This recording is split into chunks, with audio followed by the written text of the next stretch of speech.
And in 2004, the city council passed a law, the councilmember Liu supported and still supports, called the Dignity in All Schools Act.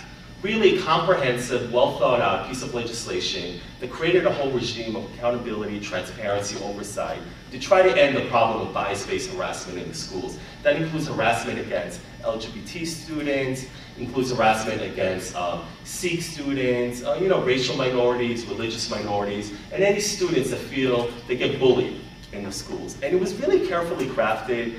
The civil libertarians worked really closely with the city council because obviously there may be some First Amendment issues, but we worked really closely to craft very careful language, and it was one of the most progressive pieces of legislation in the country on this issue.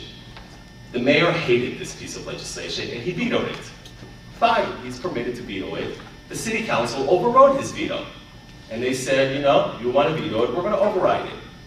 He said fine, and the city council overrode his veto, but the mayor, despite the city council overriding his veto, just made the unilateral determination that he's not going to implement DASA, the Dignity in All Schools Act. And folks, on the federal level, we call that President Bush's abuse of power and unilateral executive authority.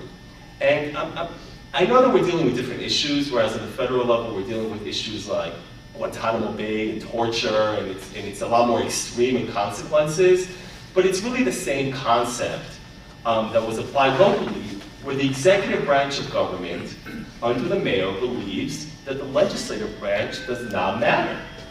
That they can pass all the bills that they want, but he's going to include a signing statement, which you may have heard that term on the federal level, and that's what he did. He believes it's an illegal bill, and therefore he's not going to implement it. And in fact,